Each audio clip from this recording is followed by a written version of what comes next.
আপনি ঠিক তখনই একটা অ্যাসেট কিনলেন যখন সেটার দাম একদম চূড়ায়।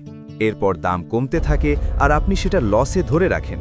আর ঠিক যেই মুহূর্তে আপনি প্যানিক করে সেল করে দিলেন, অমনি প্রাইস রকেটের মতো উপরে উঠে গেল। মনে হয় যেন মার্কেট ব্যক্তিগতভাবে আপনার দিকেই নজর রাখছে। কিন্তু এমন একটা সম্ভাবনা আছে যে এটা আপনার ব্যাড লাক বা খারাপ ভাগ্য নয়, বরং এটি হলো আপনার ভেতরের স্বাভাবিক ভয় এবং লোভকে স্টাডি করে সেগুলোকে আপনার বিরুদ্ধেই ব্যবহার করার ফলাফল। আর এখানেই চলে আসে স্মার্ট মানি কনসেপ্ট, সেই সব হাইলি ক্যাপিটালাইজড ইনস্টিটিউশনাল প্রফেশনালরা যারা আড়াল থেকে মার্কেটের সমস্ত মুভমেন্ট কোঅর্ডিনেট বা নিয়ন্ত্রণ করে। মার্কেটকে এলোমেলো খবরের একটা সমাহার হিসেবে না দেখে একটা কোরিওগ্রাফড করা সিকোয়েন্স হিসেবে দেখলে প্রাইসের প্রতিটি মুভমেন্টকে বিশ্লেষণ করার দৃষ্টিভঙ্গিই আমাদের বদলে যাবে। এই লুকানো কোরিওগ্রাফি ডিকোড করার জন্য আমরা একটি ফরেনসিক প্লেবুক বা নিয়ম নীতির উপর নির্ভর করি, আর তা হল ওয়াইকফ মেথোডোলজি। এই চারটির দিকে তাকান। আমরা সাধারণত কল্পনা করি যে প্রাইস পয়েন্ট এ থেকে পয়েন্ট বিতে একেবারে সোজা লাইনে মুভ করে, কিন্তু বাস্তবে প্রাইস মুভ করে ফ্লুইড ওয়েভ বা তরঙ্গের মতো, যা সাপ্লাই এবং ডিমান্ডের মধ্যকার অবিরাম দড়ি টানাটানির দ্বারা চালিত হয়। এই ওয়েভগুলো মূলত ফ্র্যাক্টাল, ঠিক সমুদ্রের জোয়ারের মতো বিশাল ম্যাক্রো ট্রেন্ডগুলোর ভেতরেই হুবহু একই রকম ছোট ছোট মাইক্রোওয়েভ লুকিয়ে থাকে। ফ্র্যাক্টাল স্ট্রাকচারগুলো চিনতে পারলে আমাদের দৃষ্টিভঙ্গিই বদলে যায়, যা আমাদের সামনে এমন একটা প্রেডিক্টেবল বা অনুমানযোগ্য মেকানিক্যাল ইকোসিস্টেম তুলে ধরে যেখানে অন্য সবাই শুধু বিশৃঙ্খলা বা কেয়স দেখতে পায়। স্মার্ট মানি কাজ করে একটি কঠোর ম্যাক্রো লেভেল স্ট্র্যাটেজির উপর ভিত্তি করে। এটি একটি প্রেডিক্টেবল 4 ধাপের চক্রে চলে। প্রথম ফেজটি হলো অ্যাকিউমুলেশন। শীতকালের একজন ব্যবসায়ীর কথা ভাবুন, যখন আমের কোনো কদর থাকে না। চারপাশের নেগেটিভ খবরের মাঝেই সে নীরবে একদম জলের দামে সমস্ত সাপ্লাই কিনে নেয়। এরপর আসে আপট্রেন্ড। এটি হলো বসন্তকাল, যখন সাধারণ ক্রেতারা অ্যাসেটটির দিকে নজর দিতে শুরু করে, মার্কেটে এন্ট্রি নেয় এবং প্রাইসকে আরও উপরে নিয়ে যায়। এরপর আমরা পৌঁছাই ডিস্ট্রিবিউশন ফেজে।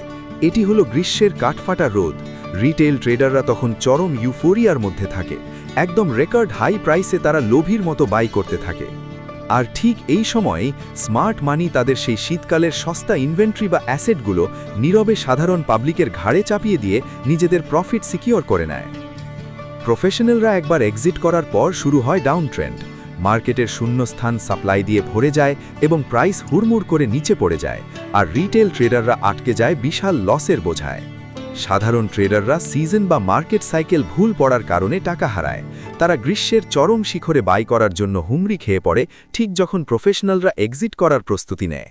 যেখানে এই ম্যাক্রো সাইকেলটি মাসের পর মাস চলতে থাকে, সেখানে মাইক্রো ট্যাকটিক্সগুলো ঘটে ট্রেডিং রেঞ্জের ভেতরে। মার্কেট আসলে তার সময়ের 70% ভাগই সাইডওয়েজে কাটায়। এই রেঞ্জগুলো হলো সেই কারখানা যেখানে ভবিষ্যতের প্রাইস এক্সপ্লোশন বা বড় মুভমেন্টগুলো তৈরি করা হয়। এটি কজ অ্যান্ড এফেক্টের সূত্র অনুসরণ করে। রেঞ্জের ভেতরে প্রাইস যত বেশি সময় ধরে সাইডওয়েজে চলবে এবং কজ তৈরি করবে, চূড়ান্ত ব্রেকআউটটি ঠিক ততটাই শক্তিশালী এবং ভায়োলেন্ট হবে। সেই তীরটি ছোড়ার জন্য স্মার্ট মানির প্রয়োজন লিকুইডিটি। রেঞ্জের ভেতরে রিটেল ফান্ডগুলো হাতিয়ে নেওয়ার জন্য তারা সুপরিকল্পিত সাইকোলজিক্যাল ট্র্যাপ বা মনস্তাত্ত্বিক ফাঁদ তৈরি করে এই লিকুইডিটি জেনারেট করে। এটাই হলো স্প্রিং। প্যানিক সেলিং ট্রিগার করার জন্য প্রাইসকে ইচ্ছাকৃতভাবে সাপোর্টের নিচে নামিয়ে দেওয়া হয়। প্রফেশনালরা সাথে সাথেই সেই শেয়ারগুলো কিনে নেয় এবং প্রাইসকে ধাক্কা দিয়ে উপরে নিয়ে যায়। এর ঠিক উল্টো চিত্রটি হলো আপথ্রাস্ট।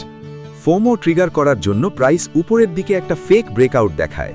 অ্যামেচার বা সাধারণ ট্রেডাররা যখন একদম টপে বাই করে, ঠিক তখনই প্রাইস কোল্যাপস করে নিচে নেমে যায়। চার্টের অনেক ব্রেকআউটই আসলে সুপরিকল্পিত ইলিউশন বা বিভ্রান্তি, যা তৈরি করা হয় মার্কেট তার আসল ডিরেকশনে যাওয়ার আগে রিটেল লিকুইডিটি হারভেস্ট করার জন্য। একবার এই ফাঁদগুলো চিনতে পারলে আপনি আর অন্ধ শিকার হবেন না, কিন্তু মার্কেট যখন আসলেই মুভ করা শুরু করে, তখন সেই মুভমেন্টকে মূল্যায়ন করার জন্য আপনার একটি মেথড প্রয়োজন। ট্রেন্ডের স্বাস্থ্য পরীক্ষা করার জন্য আপনাকে একজন ফরেনসিক ডাক্তারের মতো কাজ করতে হবে, যাতে কনফার্ম হওয়া যায় যে একটি মুভমেন্টের পেছনে আসলেই ইনস্টিটিউশনাল পাওয়ার আছে কিনা। প্রথম ভাইটাল সাইন হলো স্পিড বা গতি। প্রাইস উপরের দিকে ওঠার অ্যাঙ্গেলই বলে দেয় ইনস্টিটিউশনাল অ্যাগ্রেশন কতটুকু। দ্বিতীয়ত প্রজেকশন। নতুন চূড়াটি আগের চূড়া থেকে কতটা দূরত্ব অতিক্রম করেছে তা আমরা পরিমাপ করি। প্রজেকশন ছোট হতে থাকার অর্থ হলো ট্রেন্ড দুর্বল হয়ে পড়ছে। সব শেষে ডেপথ বা গভীরতা। পুলব্যাক কতটা গভীরে যাচ্ছে তা বিপরীত শক্তির বা সেলারদের শক্তি প্রকাশ করে। শ্যালো পুলব্যাক বা অগভীর পুলব্যাকের অর্থ হলো সেলাররা এখানে দুর্বল। স্পিড, প্রজেকশন এবং ডেপথ ডায়াগনোসিস করার মাধ্যমে আপনি মার্কেটের ডিরেকশন আন্দাজ করা অন্ধ করে পাথ অফ লিস্ট রেজিস্ট্যান্স বা সবচেয়ে কম বাধাপ্রাপ্ত পথ মাপা শুরু করেন। এই দৃষ্টিভঙ্গি সমস্ত কনফিউশন দূর করে দেয়। আপনি সোজা লাইন দেখে রিয়্যাক্ট করা বন্ধ করেন এবং সবার চোখের সামনে লুকিয়ে থাকা সাইকেল এবং সুপরিকল্পিত রেঞ্জগুলোকে ট্র্যাক করতে শুরু করেন। দিন শেষে এই পুরো প্রসেসটি একটি নির্দিষ্ট উদ্দেশ্যেই কাজ করে।